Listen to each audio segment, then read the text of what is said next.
The breaking point. The message arrived at Mars Command exactly at midnight, Earth Standard Time.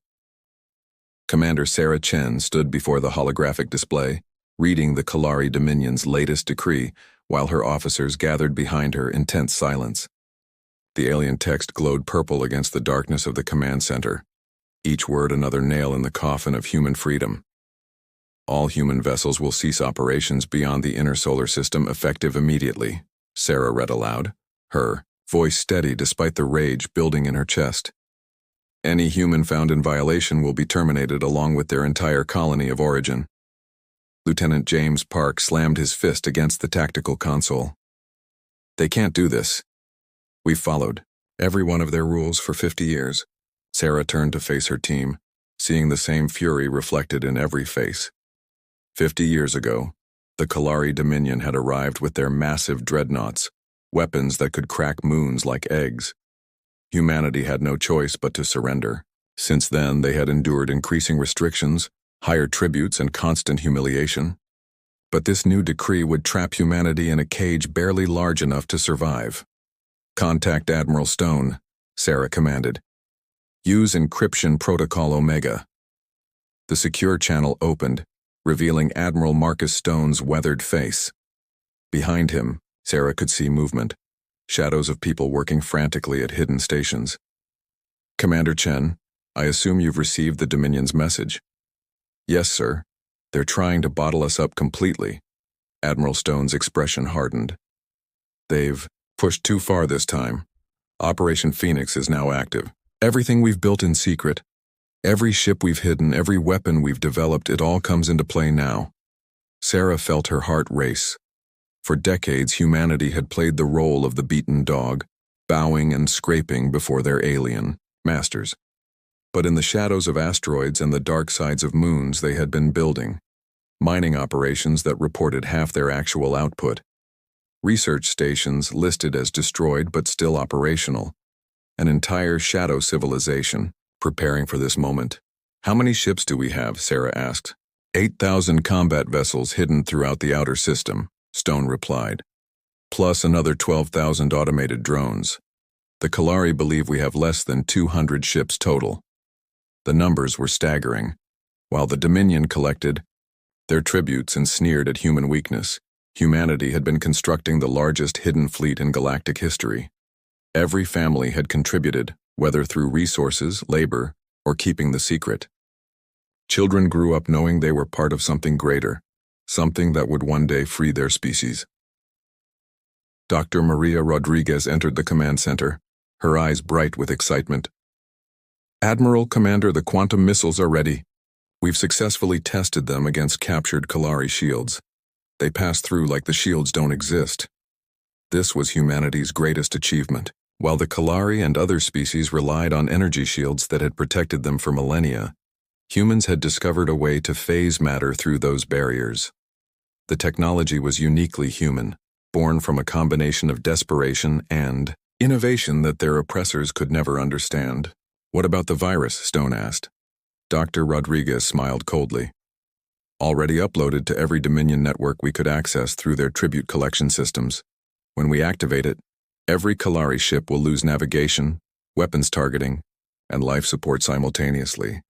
Sarah remembered the young programmer who had died getting that virus into the Dominion systems. Thomas Wu had volunteered for a suicide mission, knowing that his sacrifice would save billions. The Kalari had executed him publicly, calling him a thief who had tried to steal Dominion technology. They never suspected he had been planting humanity's revenge. The other enslaved species, Sarah said. The Threnodi, the Mexara, the Yilian, will they stand with us? We've been in secret contact for years, Stone confirmed. They're ready to rise when we give the signal. The Kalari have made enemies of everyone they've conquered. They just never believed their slaves would dare to resist. Outside the viewport, Mars hung red and defiant against the stars.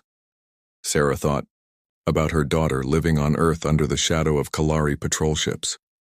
She thought about every human child born into servitude, told from birth that they were inferior to their alien masters. She thought about the dreams humanity had been forced to abandon, the colonies they could never build, the stars they could never explore. "When do we strike?" she asked. 72 hours, Stone replied. "Every human needs time to reach their assigned positions. When we move all at once. No warnings, no demands, no mercy. They wanted to cage us like animals. Instead, they've cornered a species that learned warfare before we learned agriculture." Sarah nodded. Humanity had tried peace. For 50 years. They had endured every insult, every restriction, every act of casual cruelty. They had hoped that submission would eventually lead to acceptance, that the Kalari might one day see humans as equals. But the Dominion had made their position clear. Humanity would never be anything more than slaves, and now those slaves would be locked in an even smaller prison. "Sir, what about their threat to destroy Earth if we resist?" Stone's smile was grim. "They assume we value our homeworld above our freedom. They're right, which is why we've spent 30 years building the Luna defense grid in secret.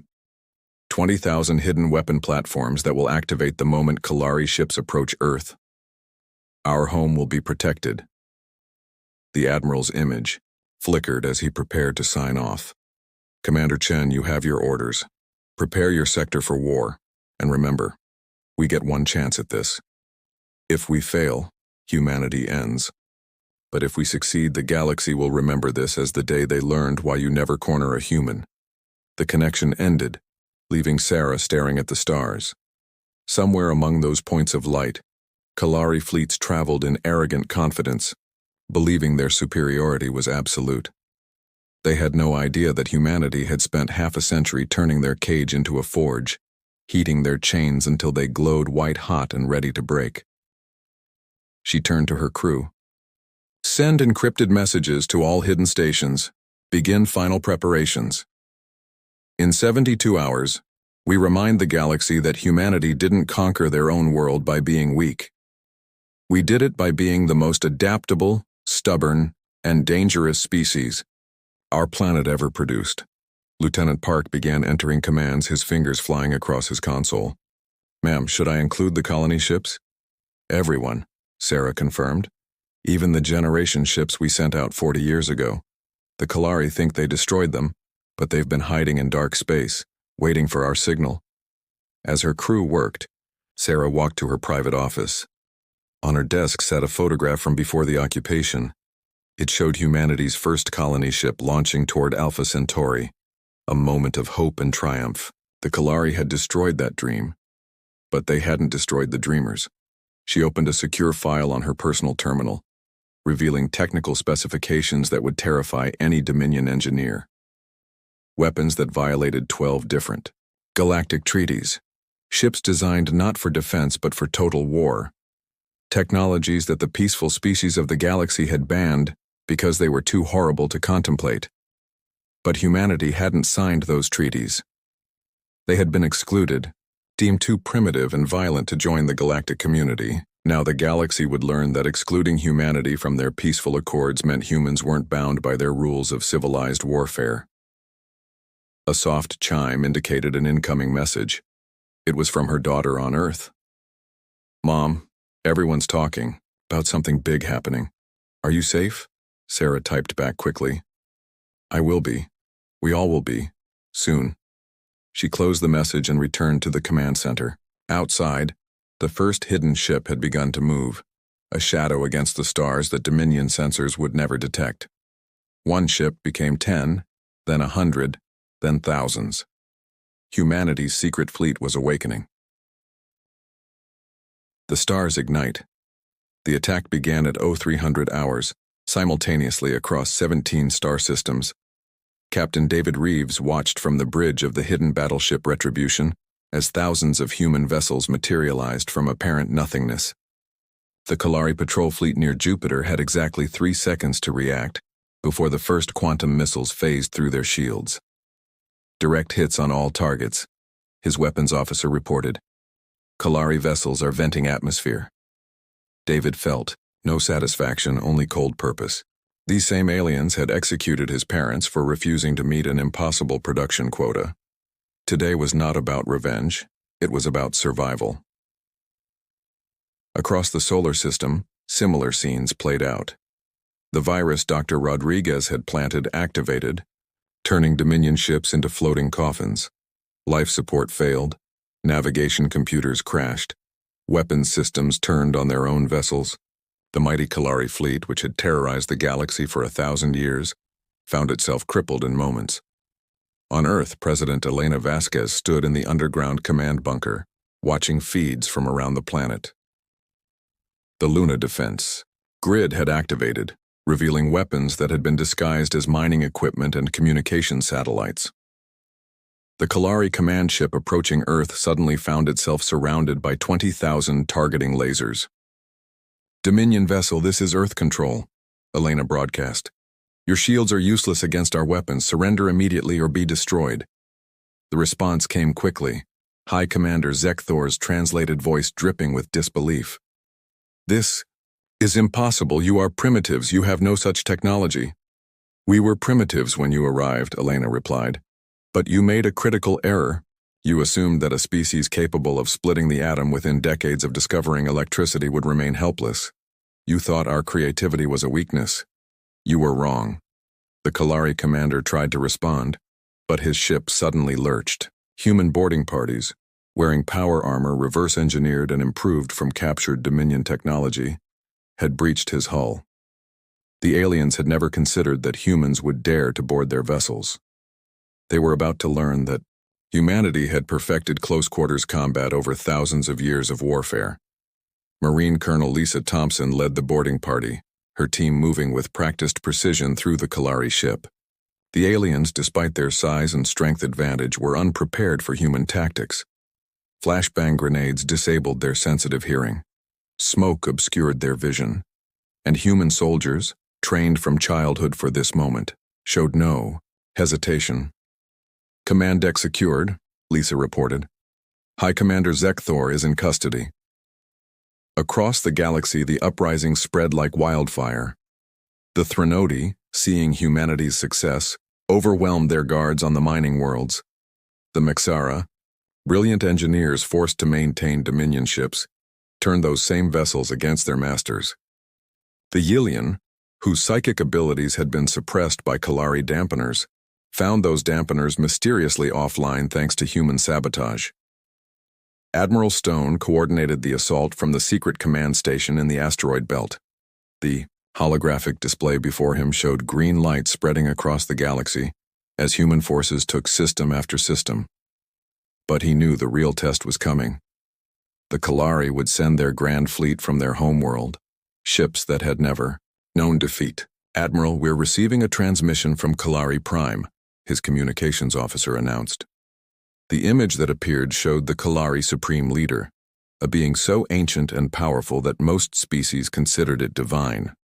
Its 6 eyes focused on Stone with a mixture of rage and disbelief. "You dare attack the Dominion?" the Supreme Leader hissed. "We will exterminate your entire species for this insult." Stone stood straight, meeting those alien eyes without flinching. "You had your chance to treat us as equals. Instead, you chose to grind us under your heel. Now you'll learn what humans do to tyrants. Your little rebellion will be crushed. The Grand Fleet is already en route. 10,000 of our finest warships will turn your worlds to ash." "We're counting on it," Stone replied, ending the transmission. He turned to his staff. "Execute Operation Ragnarok." In deep space, hidden among the cosmic background radiation, humanity's true surprise waited. The generation ships that the Kalari believed destroyed had been converted into something unprecedented. Each vessel now housed a weapon that human scientists had developed in absolute secrecy, a device that could destabilize stars. Captain Jennifer Wright commanded one of these vessels, the Prometheus. Her crew of 10,000 had lived their entire lives preparing for this moment. As the Kalari Grand Fleet approached, she gave the order that would change galactic history. "Target the star at coordinates 379. Fire when ready." The weapon discharged, sending a beam of exotic particles toward a star in the Kalari fleet's path. Within minutes, the star began to pulse irregularly. The Kalari, detecting the anomaly, tried to change course, but it was too late. The star went supernova, consuming 3,000 Dominion warships in stellar fire. The remaining Kalari vessels froze, unable to comprehend what they had witnessed. No species had ever weaponized stars themselves. It was considered impossible, unthinkable, an affront to the natural order. "This is Admiral Stone to all Kalari forces," humanity's leader broadcast. "We have weapons positioned near 12 of your core system stars. Surrender now, or watch your empire burn." The Supreme Leader appeared on screen again, but its arrogance had been replaced by something the Kalari had never shown before: fear. "You would destroy entire star systems?" it asked. "You were willing to destroy Earth," Stone replied. "You were willing to cage humanity forever. Now you understand the price of pushing a desperate species too far." The silence stretched for long moments. Around the galaxy, battles ceased as everyone waited for the Supreme Leader's response. When it came, the words shocked every species. Listening, the Kalari Dominion surrenders. But humanity wasn't finished. Sarah Chen, now commanding the liberated Earth orbital stations, broadcast the terms of humanity's victory. "The Dominion will be dissolved. All enslaved species will be freed immediately. Kalari military technology will be shared among all former slave species. And the Kalari will pay reparations for 50 years of oppression." "These terms are acceptable," the Supreme Leader responded, its voice hollow with defeat. As the news spread, celebrations erupted on every human world. But in the command centers, humanity's leaders remained focused. They had won this war, but they knew the galaxy would never be the same. President Vasquez addressed humanity and the galaxy from Earth. "Today, we showed the universe that humanity will not kneel. We tried peace. We tried cooperation. We were answered with chains. So we broke those chains with the one thing humanity has always excelled at: the will to survive against any odds." She paused, looking directly into the camera. "To the species now free, we stand ready to help you rebuild. To those who would threaten that freedom, remember this day. Remember that humanity turned stars into weapons rather than accept slavery. And know that we will do it again, if we must." The transmission ended, and across the galaxy, species who had dismissed humans as primitives reconsidered. The Kalari had learned too late that humanity's patience was not weakness, but rather a courtesy. And when that courtesy ended, the very stars burned with human defiance. In the weeks that followed, humanity helped establish a new galactic government, one based on equality rather than domination. They shared their technologies freely, teaching other species not just how to defend themselves, but how to never again allow tyranny to take root.